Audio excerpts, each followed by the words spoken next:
live. This is BUB'S Comics coming at you with the No Faces Comic Chat. I have with me, as always, DS Comics. Say hello, DS Comics. Hello, DS Comics. What's up, everyone? You stinker. And with us, as always, is Roger. He's already got his costume ready for Halloween. He's going as the Invisible Man. Everybody see him? Is he there? He's there. He's not there. He's there. Okay. He's also going to be mute tonight. So he is. I think he said he wasn't going to be here. Actually, I thought he was going to be here, and then DS reminded me that he may have mentioned that he wasn't going to be here. So we have that going on. So we miss you, Roger. But if you are here, you're late. So he'll definitely watch on the replay anyway, so we can razz him throughout, and it will get to him at some point. That sounds good. I'm looking forward to that. We have in the chat already Werewolf by Lunchtime joining us. We've got Area 51 Mike. So far, finally, Michael Dodd, where are you from? Because we had Werewolf by Lunchtime. We got Australia. We got Mike up in Canada. We got Comic Geek McD hailing from, I think he just moved to Glasgow, so he's out there too. So I was looking to see if we had any American viewers yet. So Michael Dodd, where are you from? So good to have you all. Glad you could make it. Oh, there you go. He's from Tennessee. Your neck of the woods. All right, good deal. A winner. I'm about 2 hours from Nashville, in Kentucky.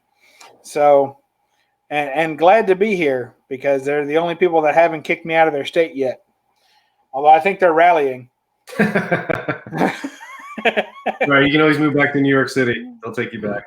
Yeah, they'll take me back. They ain't got nothing better going on up there. No. They got plenty of room too. Not enough people up there yet. So with the only 10 I see. Aw, isn't that sweet? 10 I see? That's sweet. Chattanooga, baby. Chattaboogie is where he's from. Chattanooga. I've only been to Chattanooga once in my life, and I went to see the Chattanooga Choo Choo. And it turned out that you can't ride it. Like, it's just parked at a station. So I was pretty disappointed. Oh, that's a real thing? Yeah, it's a real thing. Yeah, it's got a cool little station and everything down there. It's pretty cool. So, but I didn't get to do, and I stayed at like a little resort and really didn't do much at all. So just hung out there for a few days. That's it. But glad to have you. Glad to have all of you. Tonight, we're going to be talking about, this really was inspired by DS. DS, you want to go ahead and tell us what our team name is for tonight? This is the best name ever that you have ever come up with. Best name you've ever come up with. You bum. But I'm not sure if we are the Budroot All-Stars or the Budroot Superstars because the picture is different than the title that you typed. You got All-Stars. Is it? Yeah, you messed it up. Oh, no. So, but yes, the Budroot something or other. Well, I think it's the All-Stars. It's supposed to be the All-Stars. I don't know. It was you. You came up with the team name last week. Yeah, I did. I said if you came up with that, I was done if you use that name. And, I'll stick through it now because Roger's not here. I don't want to leave you all by your lonesome. I'll play wingman to your Budroot display here. I appreciate that. You got one Budroot up there right now, right? Yep. Yeah, that's a root right there. That's a Budroot. And this is a little Cable and action figure. Extreme action. See the extreme action right there. Look at that. Hey, I know 64 Pay Special always likes the hind view. So there you go. And we have kind of just going to go over some good girl art through the ages. I feel like we've already done this topic once, but honestly, we've got we got over a year's worth of shows under our belt. So I'm starting to forget what we've done and what we haven't done. So this will work out anyway. Since Roger's not here, we won't have to listen to him talk about how great George Perez is. Like the only George Perez female character I've ever liked seeing him draw was Black Widow. I thought that his Black Widow was perfect. Yeah, pretty good. Although on the downside of not having Roger here, we are going to miss out on a ton of bronze stuff. Gil Kane, Gene Colan. We're gonna miss all kinds of cool Braun stuff tonight. That's very true. That's and they very got true. some really good GGA stuff. But yeah, I mean, we could talk about GGA and then through the ages and what our takes on it and what we have. And yeah, I mean, you want to start it off? Go ahead. Yeah, we'll start it off, and then we'll move on. We'll talk about some other stuff too, as I always put in the thing, and other topics that we might discuss, but we hardly ever get to those other topics. But without Roger dragging us down like a ball of lead and sand, we ought to be all right to move along a little quicker tonight. So, yeah, we miss Roger. Gray Man's in the house. Immortal Biggie Shaq's in the house. Saying Bub's the Hunt champ. Yeah, if you guys haven't seen that video, that's okay. So, dude, that was crazy. I was watching. I told Mrs. DS that you and Mrs. Bub were going to be on, and he's like, and she said, "What? She's going to be on there too?" And I said, "Yeah, she is. She's going to be on there." And she's like, "Oh, I want to see."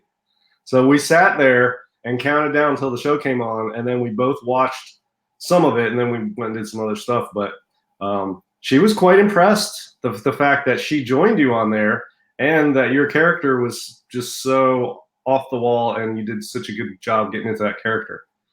And the question I had about your hair was from her. She's like, "Is that his real hair? Is he wearing a wig? What is that? That's crazy." So that's why I asked you. It turns out that was like a Zoolander wig or something you said. Yeah.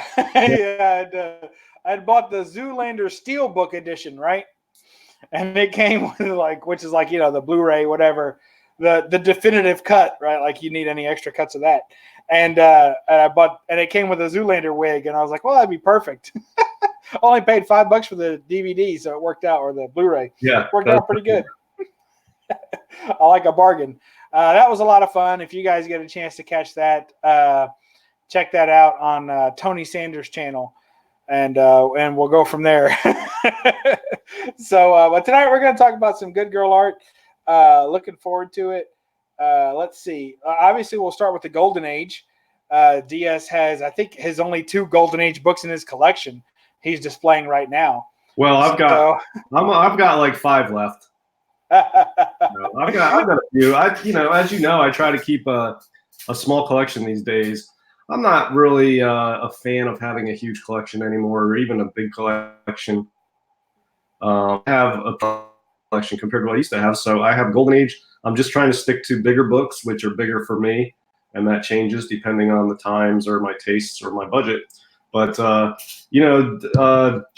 is a big category in Golden Age. I don't collect GGA per se, but I have a lot of sort of GGA art on some of my books. So I brought up 2 opposing views here of Golden Age GGA. Oftentimes, nice. Yeah, there's a damsel in distress, like on this is Alex Schomburg cover, classic. Yeah, in Golden Age, damsels in distress, red dress, blonde hair, 99.9% of the time, as here. So red dress, blonde hair, damsel in distress, really crazy scene going on there.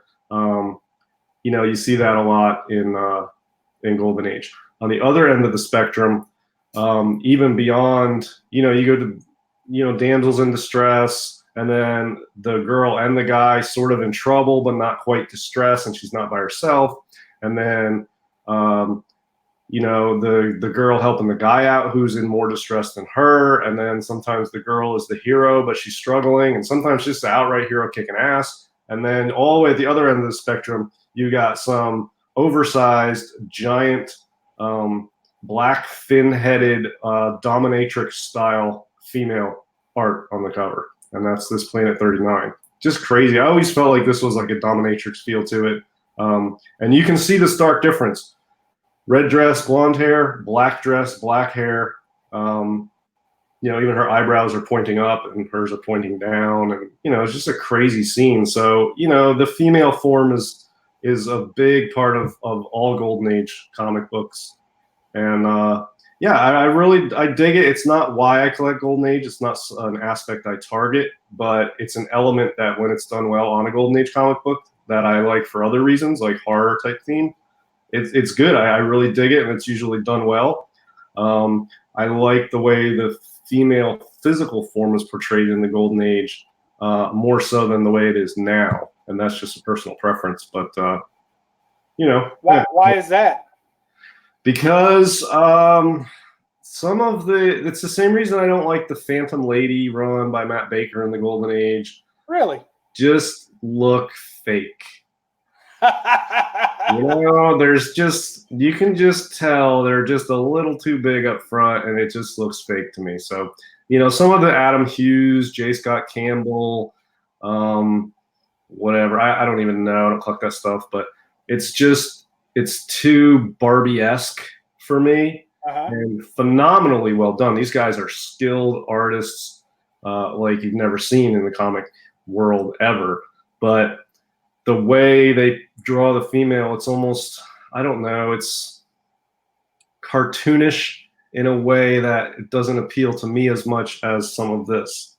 I don't know, it's just personal preference. And, you know, I could be totally full crap, as I am often, and maybe I'm just comics. So I don't know, but that's, you know, there's been no slack between the Golden Age and now. It's just continued to be a strong element throughout comics. It's never subsided, really. So it's always present. Yeah, it definitely is always present. But I agree with you that there is varying degrees. Maybe it's a taste thing as far as what people prefer to look at or to appreciate. But I do agree that there is a wide range, and I almost like, I don't know, when people talk about J. Scott Campbell, like you had mentioned J. Scott Campbell art, and to me, I don't actually put him in good girl art mode. But that's only because it's so abstract, you know.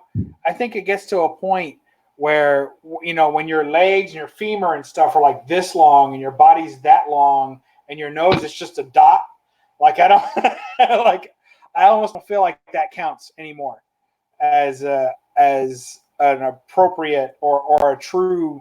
It's like modern art or something. It's too abstract. Well, yeah, you see a lot of that, like in manga, and there's a lot of that sort of anime female style drawing.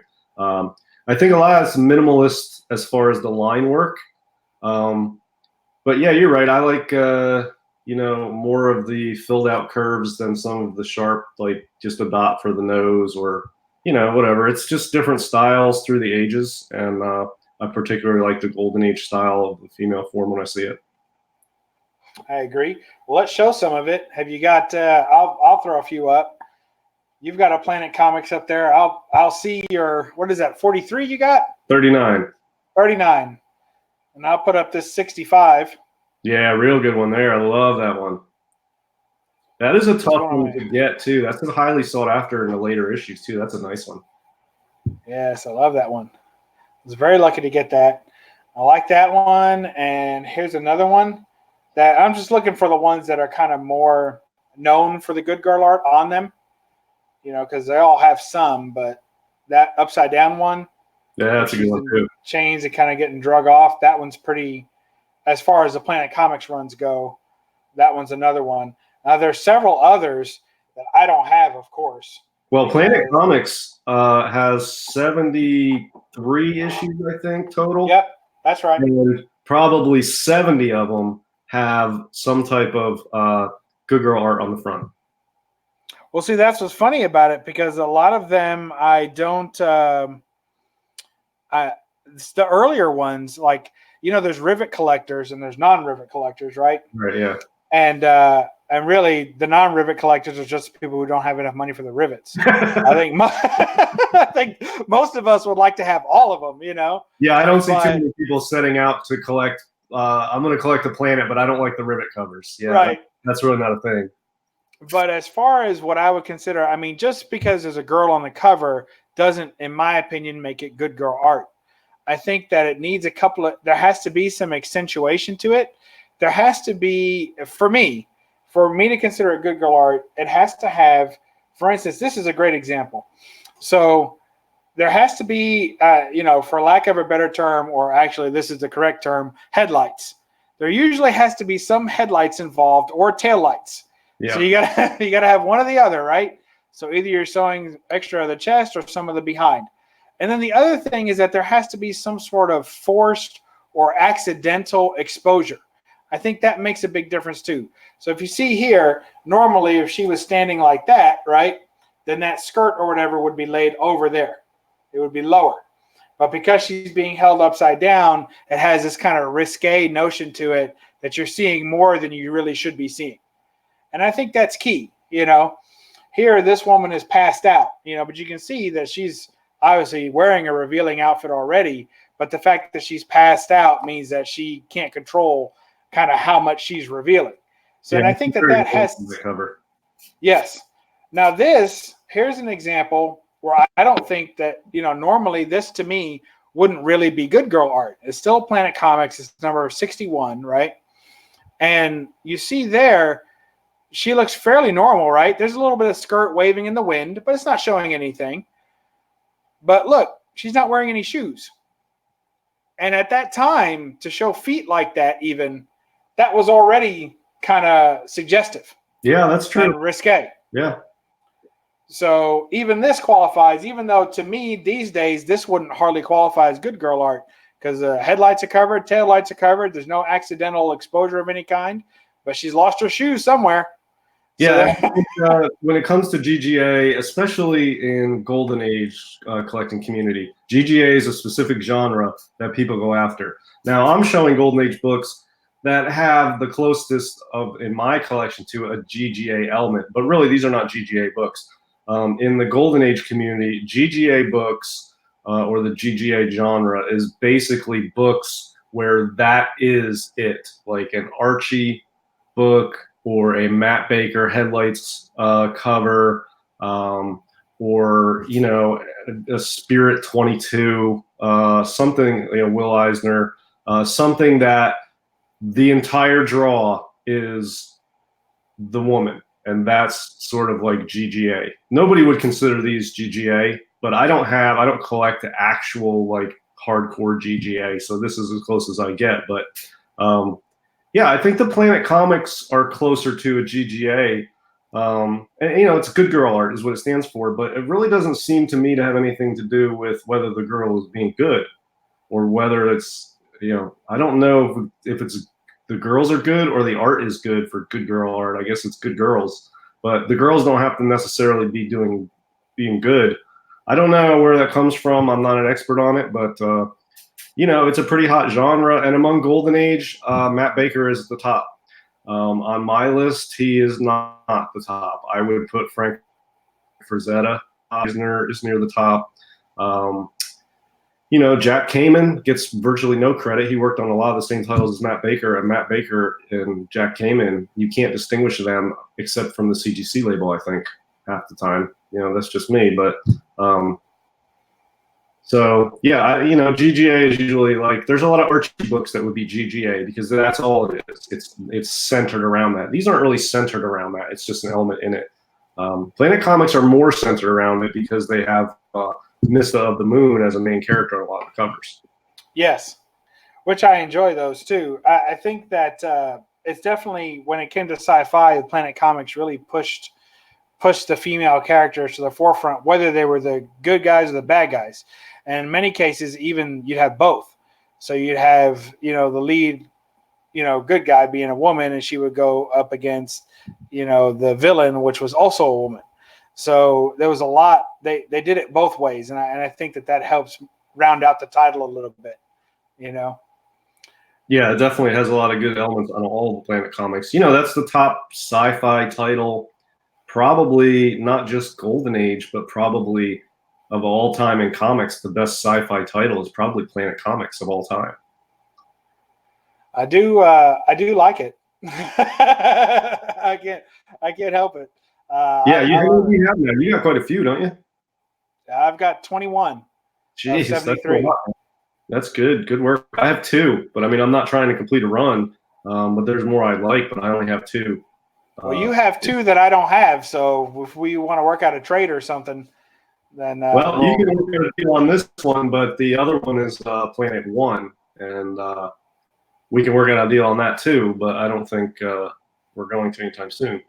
But we can work out a deal on this one if you want.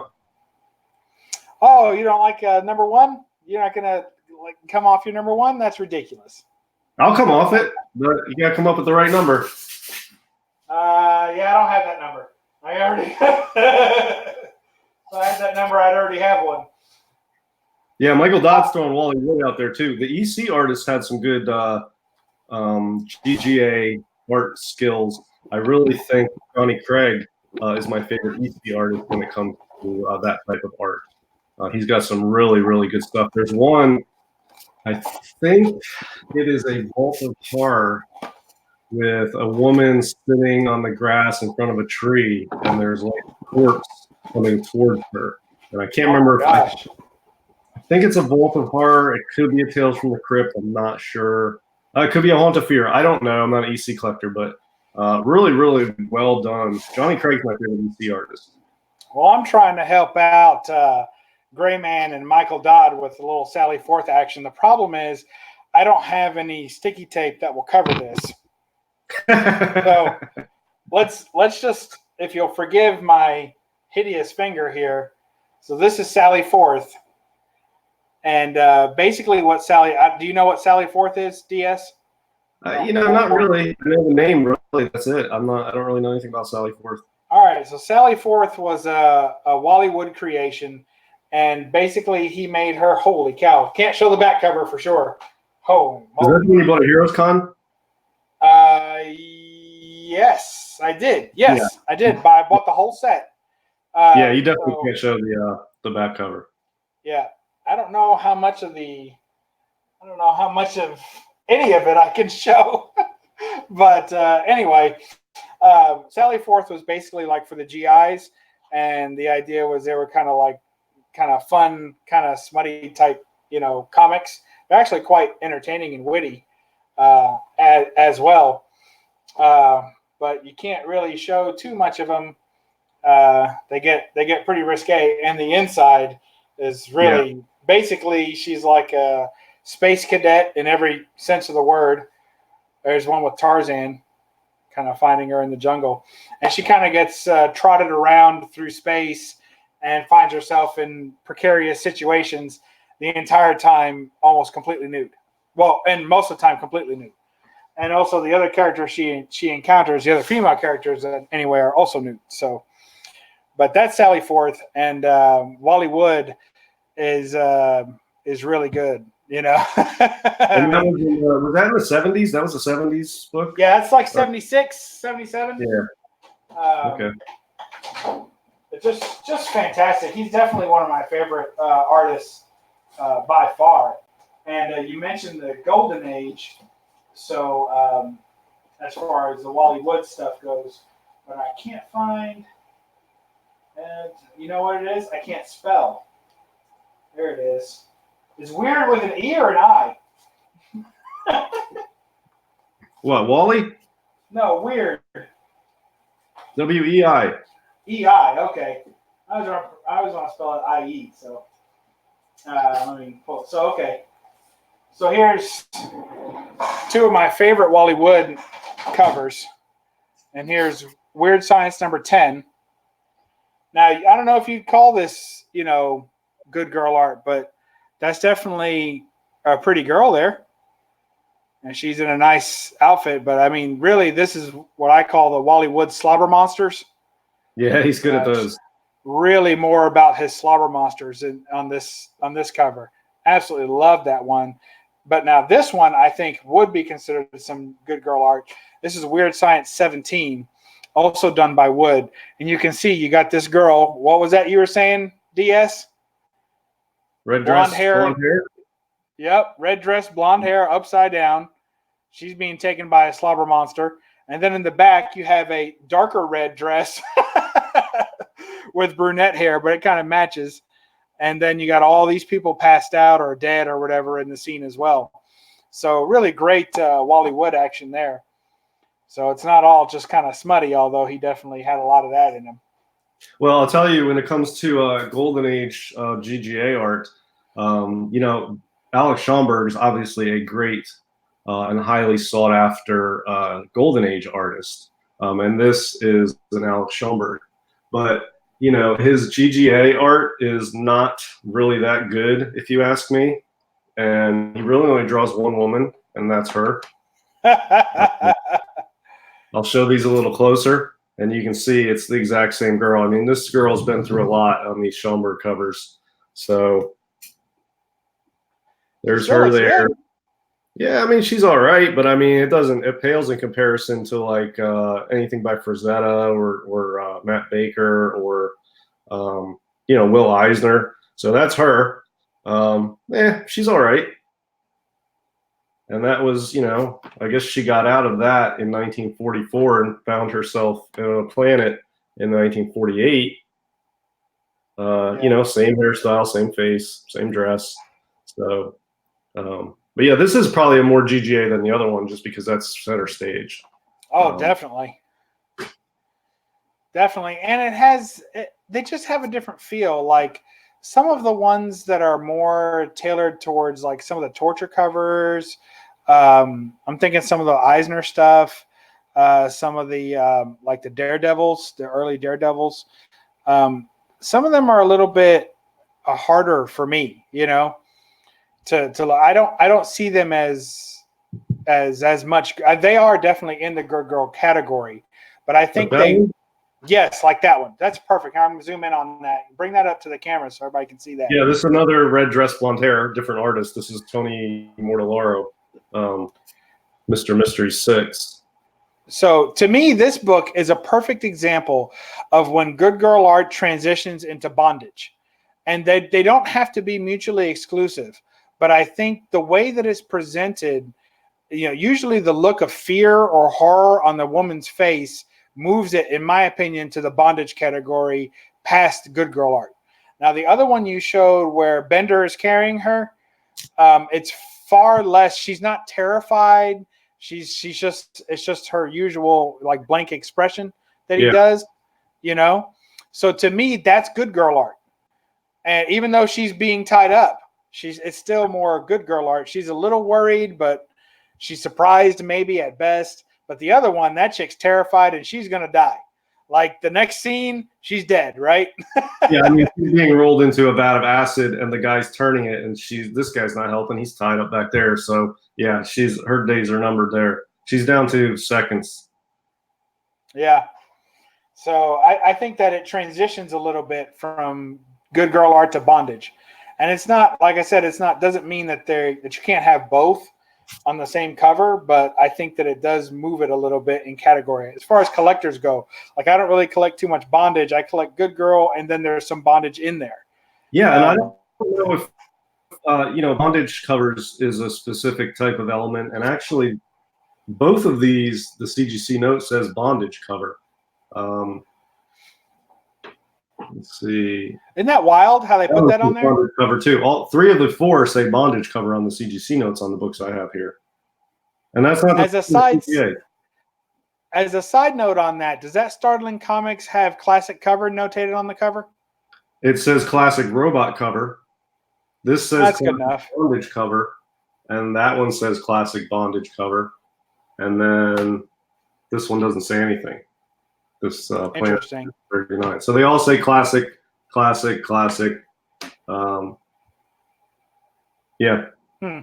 Apparently they're all just wondering. CGC so. Yeah, I know. Here's some more modern, but inspired, right, by the Golden Age. And you got some Dave Stevens Planet Comics, which is, of course, not the original run. This is considered volume 3, I think, with volume 2 comprising of nothing but reprints. So there's some Dave Stevens over there. That's great, isn't it? Let's see. It starts when you start getting into the 80s. The GGA art seems to me to be more Baywatch-esque. You know what I mean? So, which is not I know with that, but I mean that looks more like Baywatch as opposed to some of the, they're wearing like, bikinis that they're running around in. They don't have dresses that are torn and tattered and hanging off the shoulder straps and whatever. Right. Much more put together in sort of a Baywatch sort of style. And then when you get into modern, it's even its own sort of newer style. And the sci-fi women back in the Golden Age were often wearing dresses and skirts. And now the sci-fi girls or whatever are wearing, whatever you call that, bikinis and tight fitting leotard type things, I guess. I don't know I the agree. name for the fashion, but Almost like a uniform, like they're wearing uniforms that are yeah. designed to be just like that. Yeah. The Mista of the Moon on the Planet Comics in the Golden Age, she usually had a skirt or a dress. Yeah. That's true. And you got like Wally Wood here doing the cat. So there's back in the 70s, or we're kind of jumping around ages, but there's some Bronze Age, since we're talking about artists, some good Wally Wood work there. And he actually responsible for a lot of the modern good girl art. I mean, he also created or co-created Power Girl. So that's kind of no surprise, right? Yeah, I didn't know that, but yeah, it's not a surprise now that I know that. Yeah. So, I mean, when you start looking at it like that, a lot of the same guys drawing, different girls, but creating characters that are kind of risque. There's a nice Power Girl by Adam Hughes. So you got Adam Hughes on it too. In the Golden Age, that would fly, except she'd have a skirt on. And here, there's not. She doesn't have. She just has a bikini bottom type thing, or like a onesie she's wearing or something. Yeah. Well, plus you're transitioning into superheroes, and superheroes start moving into costumes as opposed to outfits. Yeah, and superheroes make more money, so they can afford to go get enhancements there for their headlight. That's the power of the yellow sun. Yeah, is that what we're gonna? Yeah, been defying gravity her whole life. So, yeah, well, that's true. I mean, yeah, it's gravity defying, so everything might as well be right. Bronze Age tipped their toe in Bondage too. To me, the Spider Woman had some of the most obvious Bondage covers. Of the Bronze Age. Yeah. So, I mean, that one is pretty, that's a Dave Cockrum cover. That one's pretty tough. I mean, if that was the Golden Age cover right there, that would be a top Golden Age book. Yeah, that would be up there for sure. You got flames, you got the girl tied up with ropes, you got some gear machinery in the background. You got a hooded man. Anytime you got a hooded guy, that's always big. Hooded guys, yep. Skull head down at the bottom. Oh, yeah, I didn't see that. Yeah, that's real cool. Yeah. Yeah. If that was Golden Age, that'd be $1,000 book or more. Easily. Yep. And then you got Werewolf by Night here. Look at that. He's coming in. You couldn't get more bound than that. She's tied by the feet. She's tied by the calves. Tied by the wrist. Tied by the arms. And then got the rope across her shoulder and neck. There. I mean, that's as tied up as it gets. Too. Yeah, and by the mouth, and gagged in the mouth. Yeah. I mean, that is just I don't even think they could get away with that today. I think people would be fussing about that if it was a major publisher. Yeah, that's a pretty cool cover. I like that one. So I think that, I like that one. I've got 2 copies of this. This is the Whitman variant, whatever, Yeah, I can tell. I have then I've got the regular one too.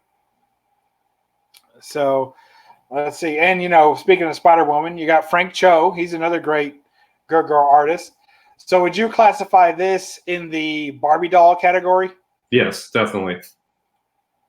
And there's nothing wrong with it, but it's all right. So look at that versus this.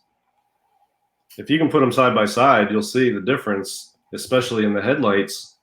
Yeah, I mean, I've got like, probably a C cup there. You've got like triple Ds.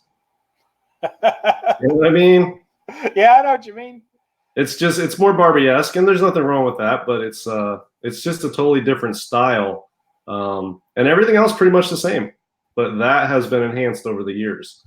Even on this one, it's modest. Now, the Matt Baker stuff from the Golden Age, like especially Phantom Lady 17 or 14 or any of those, is so over the top that it's so cartoonish and over the top that I think partly that is the draw of it. But I hesitate to say that with certainty because I'm not into that genre, and Matt Baker fans are going to watch this and thumbs this down for that comment. So I don't know.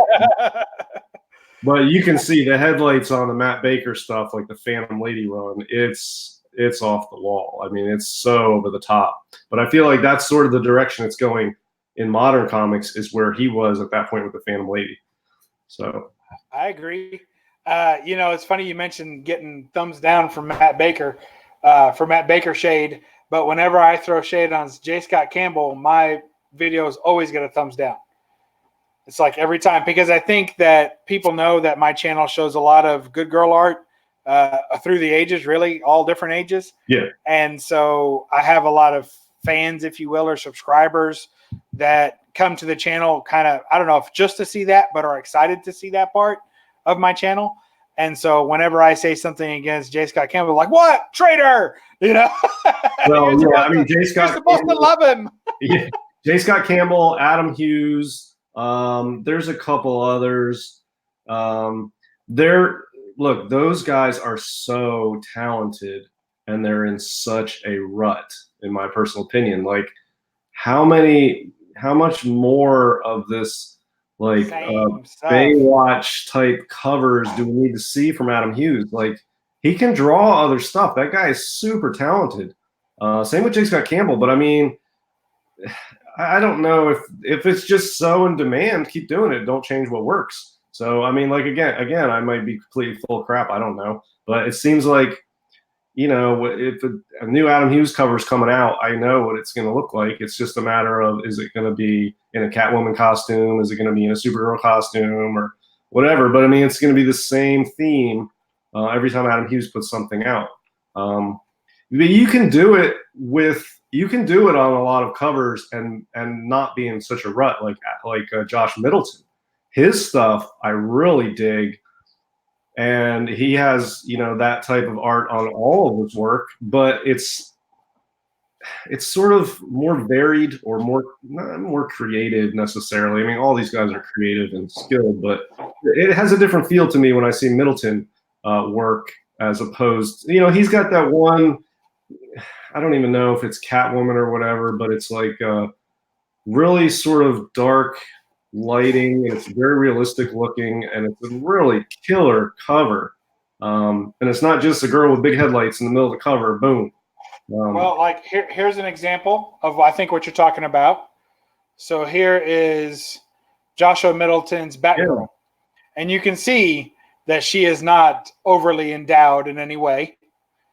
That's now you could say that that's a headlight cover, but because it's so modest and it's not ridiculously out of proportion, I don't think you would even call that a headlight cover, because it's just lights, Yeah, but I mean, the way he does the hair and the background colors, it's really more of a draw to me than some of the Adam Hughes stuff I see, which is, like I said, I feel like Adam Hughes and J. Scott Campbell are sort of in a rut, and I think it's because it's high in demand maybe, and it's why change it if it's working. But Middleton stuff, when I see it, is much more engaging to me visually. But a lot of times same thematic category on the cover, you know what I mean? But it seems different to me. But again, I don't collect that stuff. I just know what I like. And the Middleton stuff I genuinely think is awesome. I like it. The J. Scott Campbell, the Adam Hughes, I could take it or leave it. Yeah, I know what you mean. I got to put this one back up because it is that's a prize for the football league. So I can't. I don't want to damage it. I'll tell you the one I'm talking about, though. Let me find a picture of it. Okay. And it's this phenomenal cover. I think it's a Catwoman cover, and probably everybody in the chat already knows what I'm talking about, and I just have no clue what I'm talking about. So let's see while we talk here. To continue throwing some Campbell shade, I think we talked about it before. If Michael Turner is still kicking and drawing, I don't think J. Scott Campbell has a career.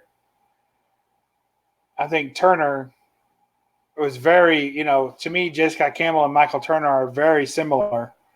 Only Turner, for my taste, is a little better. Yeah, I like Turner, and it's unfortunate we've lost him. He's a phenomenal artist again, but but Turner was. I don't feel the same way about Turner as I do about J. Scott Campbell and Adam Hughes. Here's the one I'm talking about. I guess it's a Batgirl cover, and it's just so well done. It's such a Oh killer. yeah. I don't know if this is worth a lot of money, if it's highly sought after or whatever, but it's so badass. It's so well done. And There for a minute it was, and people were getting Alicia Silverstone to sign that book because it kind of is modeled after her in Batman Forever, the movie. oh, okay. Yeah, I can see that. But I mean, you So, can see like the glow from the computer screen, how it's illuminating her face and the edges of her hair, and then in the back there's the light coming through the hair. It's kind of wispy, and there's mostly dark background there with a clock, and yeah, it's very evocative. It's an excellently done piece of art, and it's not in your face. It's more subdued and more striking to me than anything Adam Hughes puts out or has put out. This one piece, and Middleton. Every time I see something that is associated with him, I look at, and it strikes me the same way. So if I were to collect moderns, Middleton would definitely be on my list. I think it's rock solid, awesome art, and I really dig it. So that's the one I was talking about. I guess it's Batgirl, and I don't know. that's really cool. Is Batgirl 28? So I guess it's a recent one. Yeah, I like that. I think his style. It was a Dave Enrique had just said that that it's kind of similar to Alex Ross sometime, that hyper realism, and I think that's a great example of it. Just really, really striking, and yet something about it. It's hard, and Adam Hughes. Not to overly defend him from what you're saying. But there are times when you look at an Adam Hughes book and it looks really real. I think Joe Jusko also at times has that super realistic look where it looks like a photograph, Yeah, let's see if I don't know who Jusko is, but yeah, I agree with you. The photograph sort of look to it. Here's another Middleton one I really like. I don't think it's worth that much, but oh yeah, people like that one a lot. I don't like that one. It's too much, too much horror, if you will. yeah, I dig it, obviously, but yeah, really cool, very creative, very well executed, interesting, engaging, and very, very cool, unique cover. But you don't see this stuff from J. Scott Campbell or Adam Hughes, I feel like, and for better or for worse, it's beauty's in the eye of the beholder. But yeah, so just some Middleton stuff I like. I consider that GGA art on the modern era. Oh yeah, for sure. I agree completely. Here's some Joe Jusko. I mean, doesn't that look like a picture? Yeah, that looks like a photograph. When I was a kid, I thought that was a woman. I thought that was a model. And I always wondered, I wonder if she's been in movies or if she, we didn't have Google and IMDb or whatever the heck they have now. You just had to wonder, have I ever seen that girl before? Right. So, but there's some Jusko art. Look at how real those guns look. Yeah, that's very well done. That's got an Alex Ross realism to it. That's something. It's amazing, huh? Yeah. There's another Middleton one I like, which I don't know. It's sort of like this is what Adam Hughes could do if he just tweaked his stuff a little bit, I feel like. And it's this one. It's not Barbie-esque to me, and it's got, cool orange silhouetted bats in the background. And that's a Middleton? I think so. Wow. I didn't know that. I've not seen that one. Josh Middleton cover. I saw this one and I was like, wow, who is that? And it was Middleton. I'm like, that doesn't surprise me. So yeah, there's one that came out, I don't know when, recently though, whatever. Really, really cool. That's badass. And it's minimal. There's not a ton of stuff on there. And she's not so over the top. She's sort of a girl you could run into at the mall, but not wearing that, obviously. And yeah, I don't know. That's kick ass. And the bats in the background against the white makes this for me. It's cool. And it makes sense too. It's all well composed. None of it looks more in your face than the rest of it. It's very evenly done, I think. It's very good. I like it. I like Middleton a lot. Moderns, I would go for Josh Middleton stuff. I think I like it. I do like Middleton. I think he has a different style. It is kind of Ross-esque, but I still like it. I still like it kind of better than Ross. I think Ross is a little. He's so, I don't know. Sometimes I really like his work, but then sometimes it seems like he's trying too hard to make some sort of painting that goes in the Sistine Chapel or something. It's just not. Yeah, exactly. I know what you mean. That's exactly what it's like. He's doing like murals for castles and stuff when it's just a comic book. It's like too good for the comic book. Like that belongs in a gallery somewhere. Type art. Right. Yeah. I agree.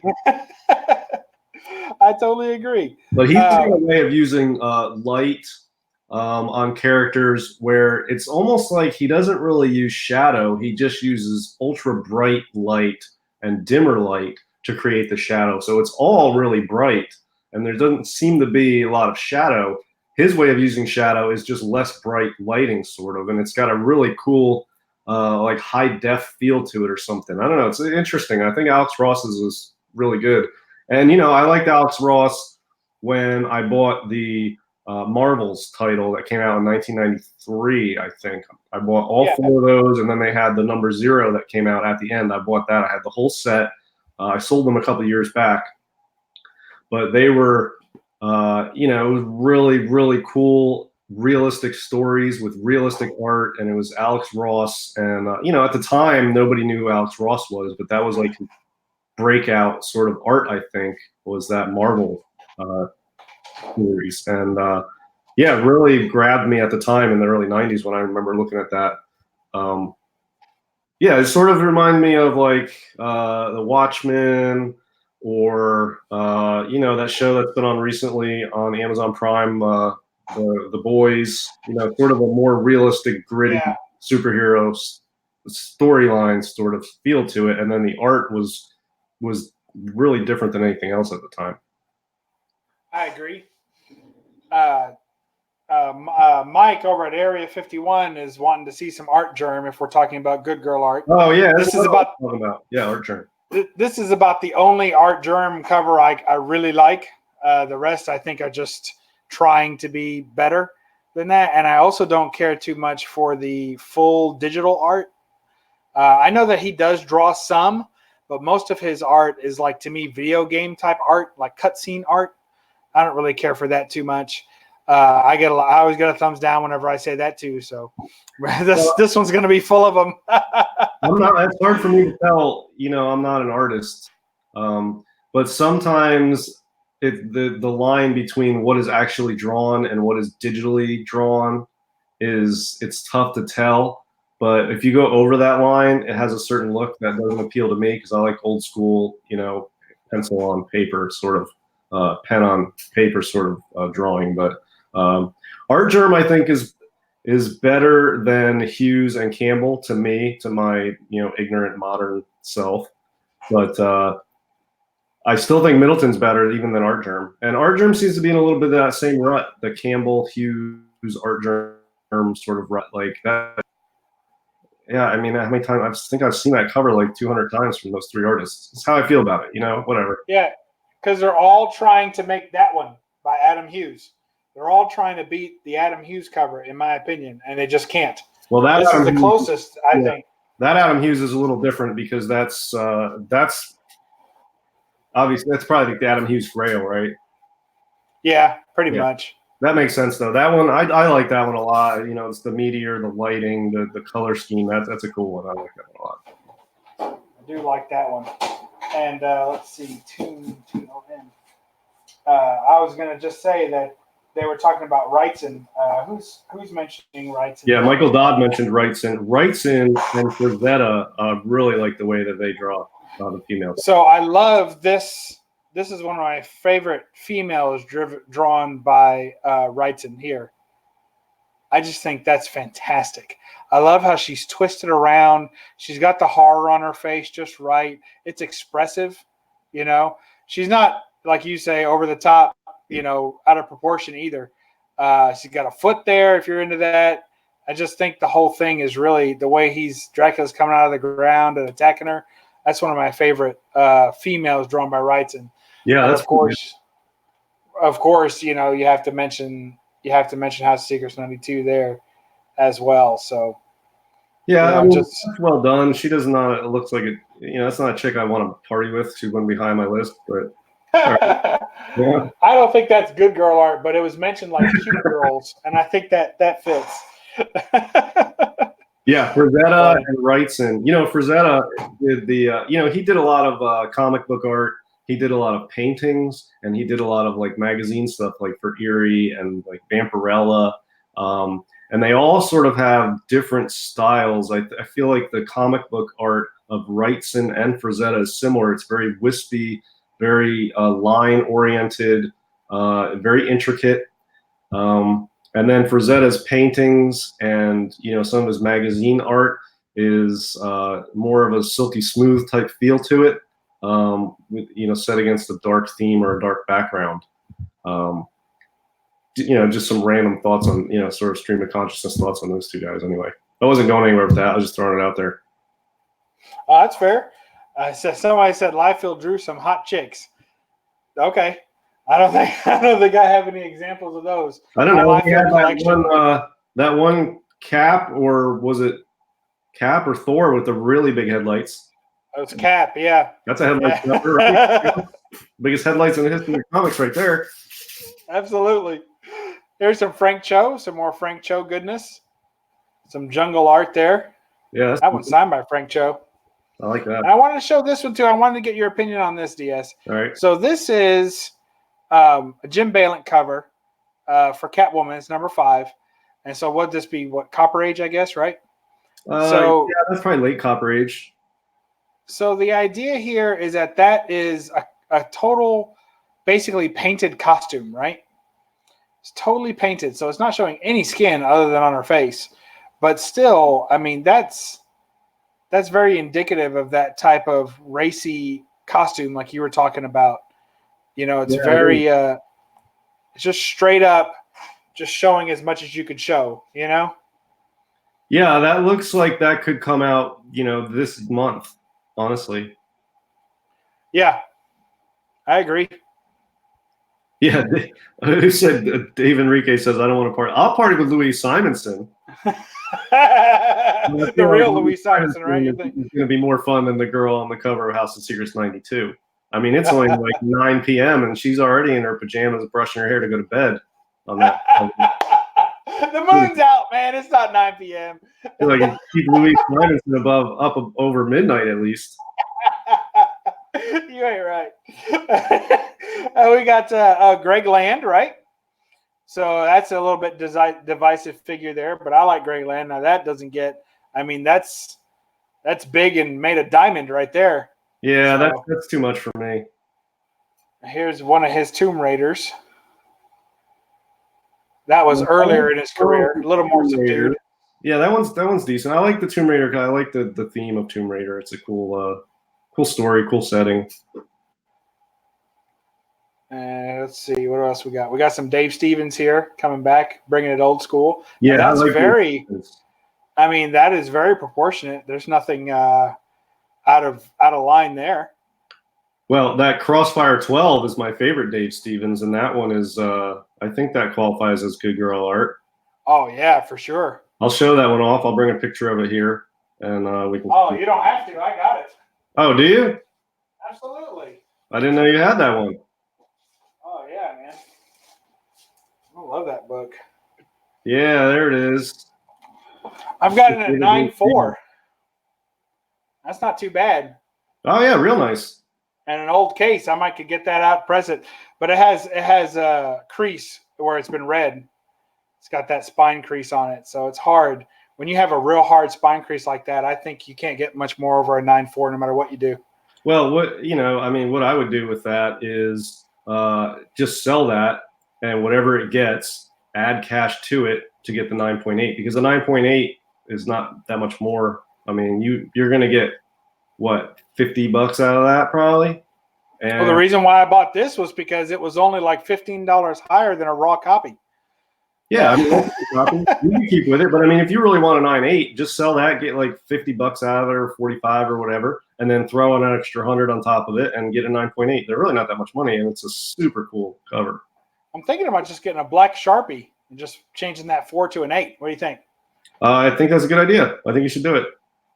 Or just send it to PGX and get a legit 9.8. You're not really legit. Yeah. I'd love to see your rabbit ears on that one. Michael Dodd said Dave Stevens' Valkyrie on Airboy is mega hot. Yeah, that's a cool one too. I think you have that one too. Oh, of course. I have an almost complete Dave Stevens collection. So my biggest issue is being able to spell. So AI, that should be before Alf, right? There we go. Yeah. There's that Airboy. That's one of my favorites. I think I'm down to only 2 of those. I keep selling them off. Like every time I get one, I try to upgrade. This one is a 9.8 contender. So it's got 1 tick, and that's it. So could still get a 9.8 with the 1 tick. Other than that, it's in good shape. Yeah, I mean, I feel like 9.8 has 2 minor defects, but it seems like they treat minor defects differently. And I feel like a tore up corner, they give 9.8s more often than a spine tick, even though I feel like the spine tick is sometimes more off-putting on a cover that's mint. I agree. But yeah, you have a tore up cover, a tore up corner, and get a 9.8. But if you have 1 spine tick, you may or may not get a 9.8. And I'd rather have a tore up corner than a spine tick, because a spine tick seems like it's more in the middle of the book to me. A tore up corner is not as big of a deal to me. I don't know. But especially if that tore up corner is like a manufacturing, like where they overcut it. Yeah, bindery tear. Yeah, bindery tear. To me, that one makes me mad. When I see that and it doesn't get a 9.8, I'm like, come on. I mean, there's a lot of people that get 9.8s with bindery tears, and they complain that it's overgraded and like CGC doesn't know what they're doing. And sometimes you get a bindery tear and you get a 9.6, and like, this is BS. All it has is a bindery tear. So, a 9.6 versus a 9.8, it's such a close thing that, it's a bindery tear can be either or, depending on what day it's made or whatever. I don't know. Yeah. There's some Adam Hughes weirdness, right? Some people think this is like just ridiculously, but you can see the face is very realistic, I think. Yeah, he's an excellent artist. And the texture on it is fantastic. It's just a little ridiculous. The pose is a little ridiculous. Well, that's what I'm saying. That's the pose that's sort of like in the rut that they're in. That doesn't look like a G.I. Joe book to me. Right. Yeah. I understand what you're saying. So Michael Dodd asked if I ever found my giant-sized creatures #1. The answer is yes. I found it. This was a book I couldn't find last week during the chat. It would drive me crazy. Yeah, because I pretty well organized it. I mean, you guys are calling out books, and I've got them out pretty fast. Putting them back up will be a pain in the ass, but getting them out's real fast and easy. And then this book I couldn't find last week, so. But it was already out in a short stack, and I don't know how it got there. I have no idea. Don't know what it was doing out of place. So there you go. So yeah, I found it. Here's some more Adam Hughes goodness.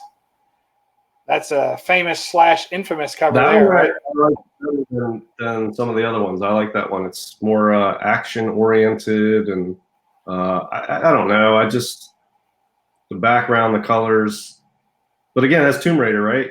Yeah. Yeah, so I like Tomb Raider. Well, that was an earlier run for him too. I think some of his earlier work is actually better than than his newer stuff. So, but yeah. Well, what do you think? It is. Give me just a second. It is close to the top of the hour, isn't it? Yeah, it is. So, do you know what that means? Oh, that means it's time for Why No Faces. Oh, that's right. So give me a minute. Entertain the crowd for a second, because I wasn't exactly ready, but we will be shortly. Well, yeah, I don't have anything entertaining to say, but I feel like there's a wealth of skilled artists in comics like never before. I mean, when you talk of Silver Age and Bronze Age, there's a lot of great artists. Ditko and Kirby gets a lot of credit. Obviously, awesome artists. I feel like the artists now are, as skilled or more technically skilled than any artists previously. Even, they would give Kirby a run for his money. But the thing about Kirby is his creativity and the variations on what he drew and how well he did it. And I feel like a lot of these recent artists or current artists who are super technically skilled are not doing a lot with, they're not maximizing their talent. And I think part of it is the comic book companies and the editors in chief want to put out a specific thing that's been working for so long, but I think people are getting tired of it and they need to change it up. But I mean, you could have some really different stuff done by some of these art, like Alex Ross, I feel like does a lot of different stuff. And Michael Turner did a lot of different stuff. And Adam Hughes does not do that much different stuff. J. Scott Campbell doesn't really do that much different stuff. I mean, putting him on a different title and doing the same thing is not different. So, you know, that I feel it's, I don't collect moderns, so I'm able to step back and not be too annoyed with it, but it bugs me that I see great talent not being maximized and being misused. And that's sort of how I feel to an extent with a lot of these modern artists. They are technically so skilled, and it's just like, you know, Michael Turner was cut short, and it's like we just take for granted that these guys have skill and we're not using it. Well, we lost Michael Turner. There are still other great artists out that can, you know, do right by his memory by doing the best they can and maximizing their skill set. And I feel like that's not happening with a lot of these artists. That's just from why do you think of watching YouTube videos, and I watch YouTube videos on moderns, even though I don't collect them. I still enjoy taking part in that community by viewing it, participating in the chats. And I see, you know, there's shows that do what's coming up next week on, you know, the book's coming out next week, what's on your pull list. I watch all that stuff. I just don't buy any of it. So I'm familiar. I see a lot of the images and a lot of stuff coming out from these artists, and I feel like it's, man, they could be doing so much more. I don't know what's going on there. I don't think it's just me, though. I think there's people, a lot of people agree with me, though. But I don't know how many people. I don't know if it's still a minority or not, but I know it's growing. There's a growing discontent with this type of thing out there. Well, I think when you get one artist and they're interchangeable, you know, when you're getting like artists that really you can't just tell the difference, like every, for instance, and I hate to, once again, Art Germ, J. Scott Campbell, you know, their faces look exactly the same picture that they draw. It's the exact same woman with a different hair color sometimes and a different outfit, you know. Now, if you're someone that absolutely, absolutely loves, then okay, great. You know, good for you. But if you're not, then you're not going to like any of them, you know. If that's not your preferred female face, then good luck, you know. And it seems like they just have them doing it over and over. Like, I wonder if they come to them and say, can you give us a cover just like you gave us the last time, only with a different character? I just wonder if that's what they're doing to these people. Well, I'll tell you, if I had Adam Hughes at my disposal as a company and he was one of my artists, I'd be having him draw sci-fi stuff, superhero stuff, like fantasy scenes, like all sorts of stuff. You know, I feel like the sky's the limit for what he can draw. And to just slap another pretty girl on the cover and put an AH on it with an exclamation point, like, yeah, I've seen that 1,000 times. Like, this guy can do so much more. That's how I feel about it. But like I said, I don't know what the hell I'm talking about because I don't collect moderns. It's just my opinion, so take it for what it's worth. But I mean, I know art. I like art. I know what I like, and I've been familiar with comic book art for a long time. So I mean, I know a rut when I see one, and I feel like that's one that's going on. Yeah, I agree. I don't think there's any doubt in that. I think that everyone, you can see it. You know, you can see that it's all starting to look very much the same. But people still collect it. I mean, people are still going crazy for it. Every time a new Art Germ cover comes out, people go nuts, you know? Well, they're not going to change until, you know, people stop buying it up. But, you know, there's artists like Leno Liu has done some stuff that's knocked my socks off. Gabriel Delato, that stuff is just fantastic. And it's a lot of different varied themes and colors and types of covers. And that's, you know, top-notch stuff. And then, you know, Adam Hughes is a woman on the cover, same thing. And it's like, you know, you have other artists doing different stuff. Why can't he do some different stuff? Or J. Scott Campbell? I mean, these guys are are top notch. So, but yeah, Dell'Otto is really good, and I feel like it's varied. There's a lot of different stuff you see from Dell'Otto. Yeah, I think part of the issue too is these portrait covers. You know, the idea that everything has to be just strike a pose and that's it. Yeah. There's no more story being told, you know, behind the covers. And I know you could probably say that about every type of cover, but when it comes to the good girl covers, it's a little more in your face obvious that these are all just portraits. And that's why the Middleton covers, it's almost like those tell a story just in the cover alone. I really think Middleton's my favorite current modern artist, Josh Middleton. Well, it's like, here's an Adam Hughes cover that's not, to me, a portrait cover. And I think it's pretty good. So now I don't care for Lois's face. I think she's been eating too many ding-dongs or something. But I think that Superman and the blurred line and having the bullets flying into his hand. Yeah, that's pretty cool. And it makes a scene. You know, it's not just a portrait, but it makes a scene of it. And so that I can get behind. So if I had Adam Hughes working for me, this is what I'd want to see. You know? Yeah, that's pretty good. You know who else I like that I forgot? Biggie Shack threw it out there was Crane. Clayton Crane, his stuff's good because it appeals to the horror fan in me. Is a lot of horror themed stuff, even though it seems like every other one is Carnage based. But whatever. The Clayton Crane is a good artist, and he does a ton of like horror themed art, and he's really. I mean, there's so many great artists out there right now, and a lot of them are doing such great stuff. And then, exclamation point. I already know what it's going to look like. It's just a matter of whose costume is going to be on the girl this time. That's true. I can see that. And I like Clayton Crane. Adam Hughes. I've probably lost enough fans for the day. I like Clayton Crane. I met him. I got a couple signatures from him. He's a really awesome guy. And he also had he does so many different ways. He does digital art, but then he also does he paints. So he does acrylic painting as well, and then transfers that into digital, and then does backgrounds for the acrylic forefront paint. So he's got some really cool styles in there that I appreciate. He's one of my favorite. If I have to pick someone that relies, sometimes heavily on digital art, it would be Clayton Crane. His Ghost Rider run, where he did the covers and the interiors, it's just like a mini series that he did. It was fantastic. Yeah, it is killer. I used to have that whole set signed, and I sold them, and I wish I had them back. So I hate that. So that happens. Throwing out Inhook Lee, who I heard the name, but I can't place off the top of my head what he's done or whatever, and Addy Granoff, who also a Morty Biggie Shack. I think like Granoff.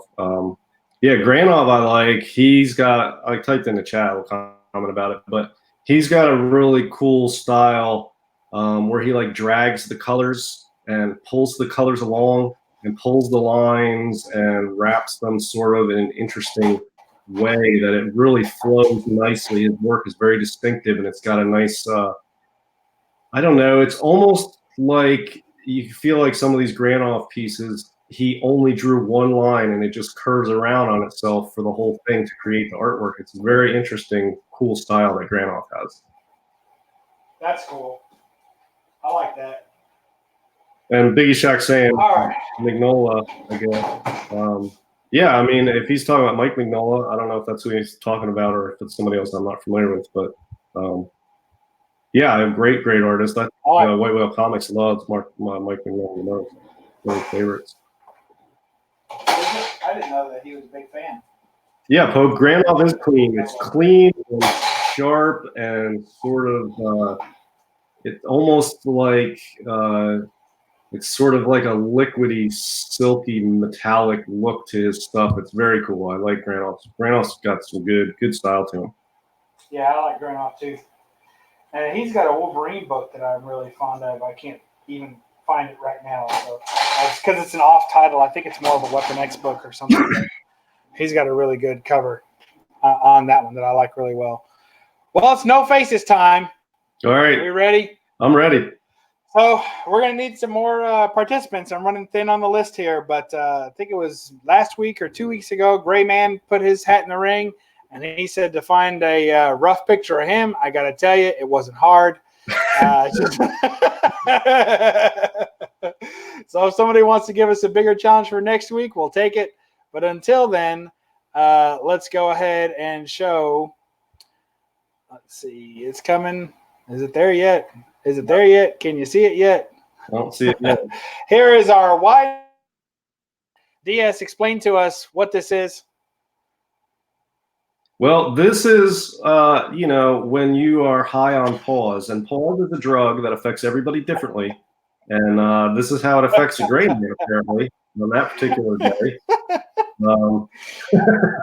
And this is why we do our faces. So we don't acceptable for this. I think he takes it. Well, here's the thing: is we're all taking that pause drug. That's the problem. So we don't want to show ourselves on camera with this going on. Poor Gray Man. He's a great sport. He's a really good guy. And it was fun to go through his videos again just to find this, because that's one of the fun things is that when somebody says, yeah, go ahead and put me on there, then it's fun to look through. And there he is. He said, what does he say there? Let me see it. He said it'd be easy. I even did a video where I pulled some extra Gurn stuff. He really does. He purposefully animates too, which is so helpful. So whereas, for me, when I do it, you put a pause on me, it looks bad and it's not on purpose. So, so what can you do? Well, Gray Man looked awesome on pause. I'll tell you, that's classic right there. But he is so animated. That's pretty good. And he's got so much personality. He's got a ton of subscribers. I mean, he does those hangouts with his buddy where they drink beer and talk about heavy metal. And he's got his comic book stuff. And, he's got all very different interests, and he throws it all out there. And he puts a lot of content out. And he's got a lot of subs. So, yeah, and he does the like about every day you can catch him doing live streams playing video games too. Oh yeah, that's right. Which it's cool to kind of have. Sometimes when I'm at work, I'll just kind of throw it up on the background. I can't really chat in there, and there's not really a sense. Like I've watched some live streams of people playing video games. There's not really any sense in talking to them because they're kind of busy. So you just kind of, I just kind of watch and enjoy. And every now and then they'll have like a running commentary in the background. Klaus over Geeky GMT, he does that too. And James over JPL Flash used to do that too. When his channel was more active, he was showing a lot of video game content. So it's kind of fun to watch too. So yeah, I know the great Biggie Shack says he'll play along for next week. Centauri Stir Fry, you want in on it? I can't know what's he saying. He says, I think one of the yes. He's talking about Steve Rude covers. Yeah. Well, we'll go ahead and we'll volunteer Centauri Stir Fry. I tried to do one of Knights of Old, but I couldn't get a single picture where he actually made an expression. It was just he was so pissed off all the time looking. So anyway. But so there we go. That's the Why No Faces. Thank you all for participating in that. Thanks, Gray Man, for being a good sport. We'll send your no prize out later this week. Yeah, awesome, definitely. Yeah, so I guess we're gonna call it a night. I just want to tell. There's a couple people that mentioned that they enjoyed my live stream earlier. About tips for selling YouTube auctions. I appreciate everybody in this chat who said that before. I missed it when you were saying it, so I don't remember who it was. Apologize for that. But yeah, if you do YouTube auctions or you just want to see me rant about some just random thoughts out of my head about YouTube auctions and selling and buying and whatever, I had a fun hangout with quite a few. 15 people showed up or whatever earlier today, and it was a cool chat. It's worth watching, especially if you're into the YouTube auctions as a buyer or a seller. But especially as a seller, check it out. Yeah, that was informative. I enjoyed that, and I agreed with everything you said. It's good stuff, and I think there's a clarification too. You were talking about the YouTube community being a couple of hundred. I think the buyers of the YouTube community, I would agree. I'd say there's only about 100 people or so that are actively buying in YouTube auctions. You see the same people over and over again bidding. You know, so so it's nice. I mean, look, if I could pick only 100 people to ever sell books to, I would pick the 100 people in the YouTube community that buy on the YouTube auctions, because they are some of the most knowledgeable. They appreciate value. They have, they budget. They have money. You know, some people are like, I have no money. Well, but we make it work as collectors, and we know what we want. We know when we see good value. We're knowledgeable. We pay promptly. You know, there's no BS. It's a legit group, and it's a, you know, great way to put buyers and sellers together and exchange books and just have a good time. I'm in auctions all the time, and a lot of that stuff, Bub, you and me talk off camera all the time, every day, pretty much. And I've ranted to you about stuff I see in some of these auctions, and I finally just decided, let me just do a video and throw out my thoughts on there and maybe help some people out, because I know there's some of those people selling that are very frustrated, but maybe not sure what to do, or don't know that they're missing something, or could work on something, or it hasn't occurred to somebody, or somebody new wants to try it and they're, you know, a little intimidated by the process or whatever. So I don't know. I just figured, what the hell? I'll just let it spill out there and see what happens.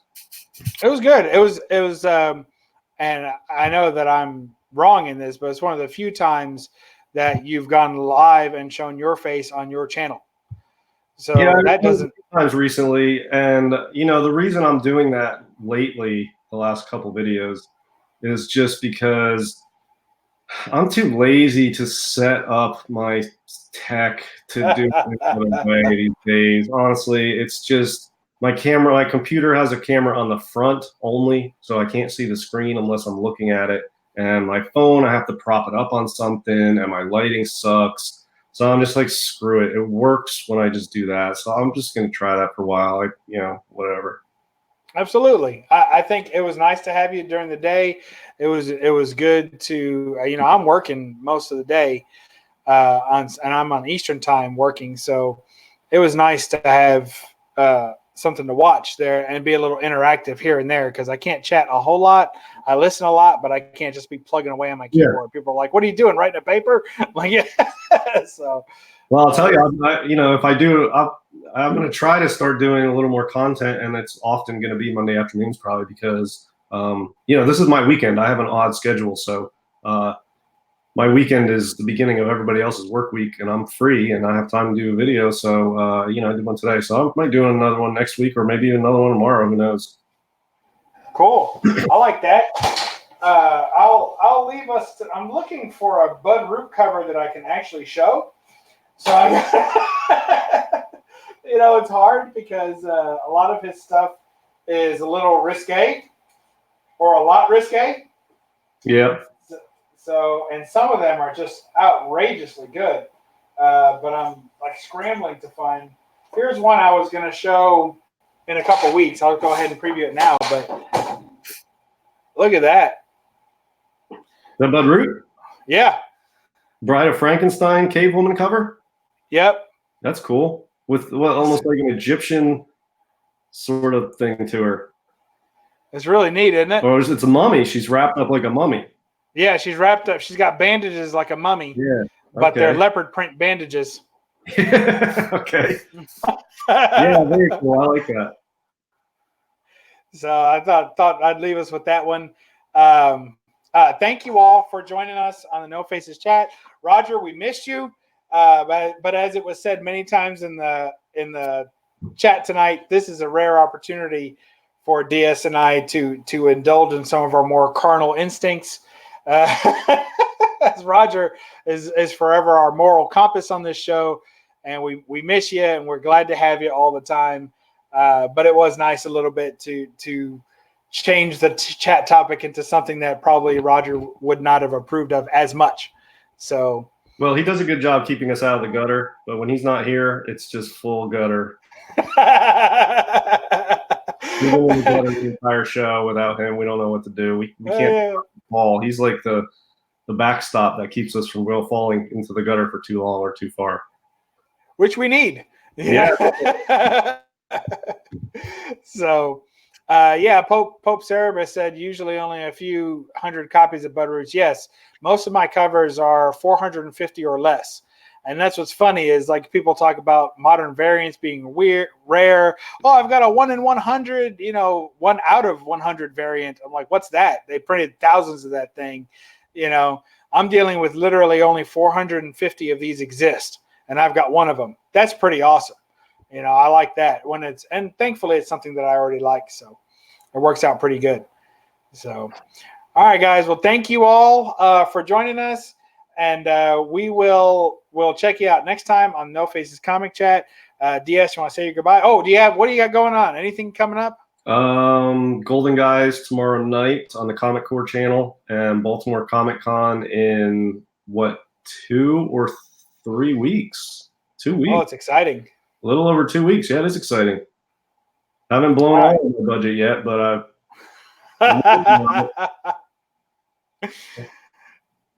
good deal. Well, we look forward to hearing more about that. And I'll be dropping some haul videos here soon, and then also be on the Comigories on the 11th. I'll be on Comigories, and then also I'll be defending that's on Boy Who Had Seven's channel, I think. And then also I'll be defending my title for The Hunt on Tony Sanders' channel that same night. So if you're looking to scratch that bub itch, you're in good shape on the 11th. Well, if you've got a bub itch, I don't know how well shape you're in, but if you want to watch it, there it is. Yeah, fair enough. Gray Man says Roger's GGA books are all wearing sweaters. That's awesome. That could be. All right, I gotta hop off. I gotta answer this. All right, guys. Well, we'll catch you later next week on the No Faces Chat. Read a comic. Thanks and bye.